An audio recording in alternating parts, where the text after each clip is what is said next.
Government रो समस्त जानिचे आमे जदि एबे गोटे मिनिट मु केवल कहबी जदि आमे फैक्ट विषय रे कथा हबा गोटे साधारण फैक्ट विषय रे कथा हबा समस्त नीति आयोग पढिचो एबे नीति आयोग रिलीज करछि नीति आयोग होछि गोटे independent body NITI Aayog release करला जे गत डिकेड रे हमर होछि 93,000 गवर्नमेंट स्कूल बंद हे सारिछि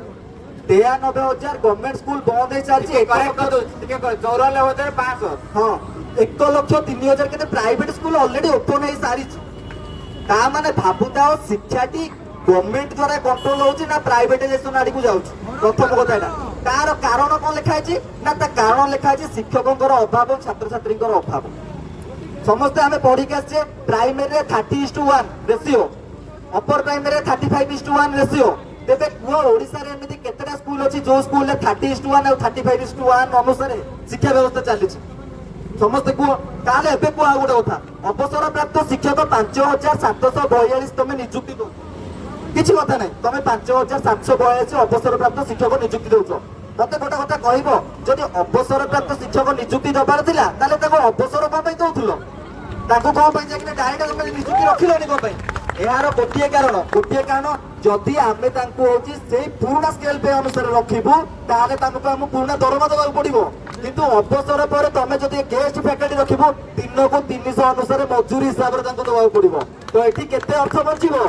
एटा होची सरकारଙ୍କର नियम आ जदि आमे फैक्ट देखिबा देखो प्रथमे होची 42,500 कोटी रो बजेट होची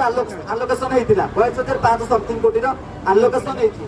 किंतु तम मंत्री कोन कहउछथि आमे से विषय रे किछि प्लानिंग करिनु तम मंत्री कहउछथि आमे बजेट खर्च करिबा विषय प्लानिंग करिनु तम सरकार 2023 रु आस्त्रा 2029 पर्यंत रहइबो जदि 2026 भितर भी तमे किछि करिनो ताले 2029 भितर तमे कोन प्लानिंग करिवो से बजेट सब कौन करिवो तमे कहउछ हम पाखरे बजेट नै आमे शिक्षकों को दरमा देबा पई हम पाखरे बजेट किछि नै तेबे तमे कुआ जतबे इलेक्शन रो भोट प्रचार होची इलेक्शन पूर्व रात्रि पुळा पुळा टक्का आसुची को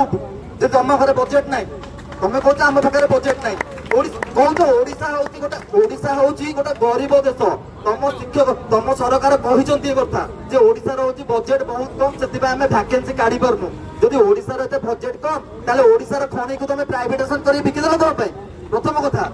तमे एटी शिक्षा व्यवस्था कथा कहउछ जदि मु शिक्षा व्यवस्था ऊपर आसीबी तमे कहउछ आमे गवर्नमेंट स्कूल रे होचे कि ना कोन अवसर प्राप्त शिक्षकों को नियुक्ति देबु तेबे कुओ 21st सेंचुरी स्केल अनुसार आईसीटी होची सबुठु ऊपर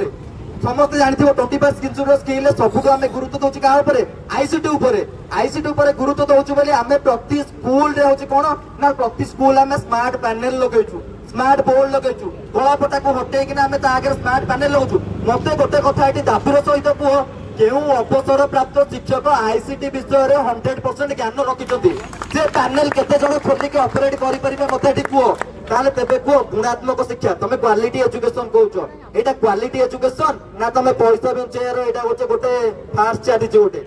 पैसा बंचेइबा को चेष्टा करछो तमे कहउछो पिला मानु को आमे कोन ना एनसीएफ आ एनईपी अनुसार आमे गुणात्मक शिक्षा दबु तमे कहलो 2023 मसे रे आसीथिबा एनसीएफ एससी रे लेखा अछि पिला मानु को गुणात्मक शिक्षा दिया जिवो अवसर शिक्षकों को नियुक्ति दे कि ना पिला मानु को गुणात्मक शिक्षा केमिति दबो मते प्रथम कथा तमे कहउछ हमें वैकेंसी काढी परिबु नै हां ठीक अछि वैकेंसी काढनु वैकेंसी काढी परिबु नै मते गोटा कथा परिचय लेखिकी देई परिबो जे आसंता वर्ष ठारो ओडिसा रे जतक सिटी बीएड कॉलेज समस्त को बंद कर दिया कारण आमे धारणा एठी दबु कोन भाई प्रथम कथा तमे तापर तम सेक्रेटरी कहउछ तम पाखरे खाली टीचिंग रो प्रोफेशन अछि अलका प्रोफेशन को जाउनो तम सेक्रेटरी नीचे कहउछंती तम पाखरे खाली टीचिंग रो प्रोफेशन अछि अलगाडे जाउनो आमे अलगाडे जिबु एरी आमे मते एठी धारणा रे बसिबु अलगाडे पळेइबु तमे सिटी बीएड पीजी सब बंद कर दियो आमे करिबुनी ताको ता कोल्ला मन ता ए प्रोफेशन को आस्तु ना गोटे झीओटा जते बळे गोटे काउंटर प्रश्न से जगह रे पचारु सर आमे झीओ पिला आमे होची कोन करिबो ए जगह रे आमे तो मोर टीचिंग प्रोफेशन चयन करिबु तम सेक्रेटरी गोटे बाहास पड मारी कहिसुती तमे कोन पई जे कि प्रोफेशन पछर लागि पडिचो तम अलगा आडे देखुनो आमे कोन पई ताले बीएड और सिटी करिबु आमे करिबोनी से गुडे को तमे कॉलेज बंद करि दियो तमे कहउछ जे कि ना देखो तमे कहउछ एडमिशन प्रोसेस हो जे कि ना एते अछि एडमिशन आमे कम कहउछु ए वर्ष डीएलईडी रे एडमिशन करिसंती 6000 पोस्ट में 1,12,000 पिला अप्लाई करिसंती ए 1,12,000 पिलांकर पैसा तो तुम पाखु जाइछ ना नै ए 1,12,000 पिला तुम देलो डीएलईडी 6000 पिला तमे कहउछ बीएड एडमिशन होता जदि बीएड रो मु फैक्ट कहबी ओडिसा रे बीएड रो गवर्नमेंट कॉलेज बहुत कम सब तक सेल्फ फाइनेंस जो माने बीएड करते जानिथिबो केते टका खर्च होउची सेल्फ फाइनान्स रे तमर एटी रेगुलर कॉलेज जाई पिला माने बीएड करले तमे तापर कहउछो आमे आगु को थोर आंध्र बीएड बंद कर दउ जदि आंध्र बीएड बंद करिवो ताले ओडिसा रे बीएड को सीट बढ़ाओ ना तो आंध्र बीएड बंद कर दियो तमे आंध्र बीएड बंद कर दो कहउछो छिडा एनसीडी अप्रूवल जिंस अछि तमे ता देरे तमे एमते बहुत सारा टंका बहुत उपाय रे तमे नै तमे ओटीटी दिन वर्ष को दिथर आगुरु म जानती थरे बाहरतला एबे वर्ष को दिथर ओटीटी वर्ष को दिथर ताहा भी वर्तमान कोन प्रोसेस चला टीचर माने परीक्षा दे बोली से क्वेश्चन रो लेवल तमे मते देखिथिबो से क्वेश्चन रो लेवल मते मो पाखरे मते चारटा ओटीटी रो सर्टिफिकेट अछि एथरा मते मो ओटीटी देथिलि मोर 135 अछि से क्वेश्चन रो लेवल देखले जणा पड़ी जाउछे क्वेश्चन होछि को मानव भाई प्रकृति तयारी करछि क्वेश्चन देखो से जो परीक्षा रूम रो मु तुम गोटे रियल इंसिडेंट कहूछि मु जोडी बसिथिली तार सेपट रो रे जने टीचर बसिथिले एपट रो रे मते जने टीचर बसिथिले से टीचर होचंदी एग्जाम दउथिले किंतु तांकर माने देखो से टीचिंग प्रोफेशन तांकर कोन बाध्यतामूलक तमे ओटीटी कॉल दबा पई तांकर माने पुन ड्यूरेशन आउरी घुंचेई देजो तमे से कोन करथिले तांकर प्रकृति रे जो सेट थिला मोर से सेट थिला से सेटु बेंच रो उठी कि ना आसी कि मो खाता देखुथिले एई नंबरटा कोन ते कहि देलो तमे से तरे कहछ हमर सीसीटीवी लागिछि तापर आमे से अवसर शिक्षक मानको आमे होछि दबो वैकेंसी एइटा होछि तमर ओटा फार एई पास करि कि ना तमे कहछ ना आमे सिटी बीएड सब होछि आमे पिल्ला को देई दोछु पिल्ला को आमे तमे कहछ एजुकेशन होछि बैकबोन ऑफ इंडिया इंडिया रो बैकबोन एजुकेशन होछि इंडिया रो बैकबोन थरे तमर मेरुदंड को भांगी दबा देखिया तमे छिडाई परिबो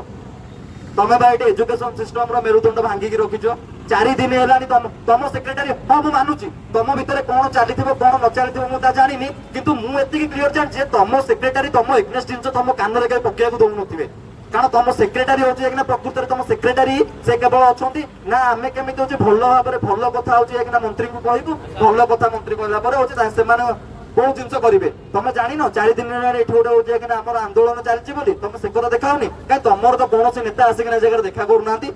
आमे कोन क्रिमिनल ना आमे कोन चोर मैं तुम जाए धरिक रखी दो जगह तुम रही जाओ बेटी तुम नेता तो कहीं जगह गोटे आसिक देखा जाऊ ना तुम नेता मान पाखे जाए कि ना आसवाई तुम तो सबुआड़े गला सी जाऊच सब बेले कहूँ आम शिक्षा को पूरा उन्नत कर रखीचु 13.7% बजेट तुम आलोकेशन है 13.7% रु 0.7% तुम खर्च कर तुम कहूँ ओडिशा रे शिक्षक को दरमा देवाई आम पाखे पैसा नहीं ओडिशा शिक्षक दरमा देवाई तुम पैसा नहीं ताले ओडिशा शिक्षक कहीं रखुच सब तो प्राइवेटाइजेशन करदेव थरे एक मुख्यमंत्री निजे कहते मुझे सरस्वती शिशु विद्या मंदिर गुरुजी थी मुख्यमंत्री जो सरस्वती शिशु विद्या गुरुजी थे भाषण गोटे मुख्यमंत्री कहले ओ सरस्वती शिशु विद्या मंदिर कि बढ़िया पढ़ा टीचर मैंने बहुत बढ़िया पढ़ाऊँ सरस्वती शिशु विद्या मंदिर बेस्ट कहीं तुम गवर्नमेंट स्कूल को तुम सेमती कर आज कंपेयर हेल्ले सरस्वती शिशु विद्या मंदिर गवर्नमेंट स्कूल कंपेयर हो गवर्नमेंट स्कूल किसी हो भल फैसिलिटी ना भल सुविधा ना कहीं से तुमको देखा जाऊनी ना पिला माने सरस्वती शिशु विद्या मंदिर ही पढ़ो देखना किंतु गवर्नमेंट स्कूल को कहीं पचार नहीं छाड़ एमती कहले तो बहुत किसी कह किंतु एक आज प्रकृत में आम आशायी मान प्रकृत में मुह को देखले सत कथा कहूँ जना पड़े 4 दिन कौन आज ये भाई आमर अनशन बस किंतु ये दुख हूँ गवर्नमेंट को देखा जाऊनी गवर्नमेंट खाली देखना ठीक तुम मन रखी था मुझे ग्यारंटी देके कहूँ जदि एबे भी वैकेंसी न आसिला जदि वैकेंसी न आसिला गवर्नमेंट तो अलरेडी जानी 2029 परिस्थिति कौन हम कि आगामी पंचायत निर्वाचन तुम गोटे पंचायत निर्वाचन मे मास को घुंचेल पंचायत निर्वाचन तुम मे मास को घुंचेल तुम कौन प्रोसेस तुम पंचायत निर्वाचन मे मास को घुंचेल तुम कह ना पंचायत निर्वाचन 2028 ही पड़े कौन अच्छी पंचायत निर्वाचन तुम घुंचे घुंचे जीव तुम जो जान कि ना आम किसी वैकेंसी देनु लोक देवेनि भोट देवेनि पिला माने भोट देवेनि तुम तार घुंचेया पद्धति आरंभ कल एटी समस्ते बस जो मैंने मूर्ख मैंने तुम से भावुच जो मैंने बस मूर्ख मैंने कारण मूर्ख ना तुम आम पाक कौन आसब आम मूर्ख मैंने ही बसुचु छड़ा मुझे बहुत किसी कहूनी तो धन्यवाद समस्त को जय जगन्नाथ।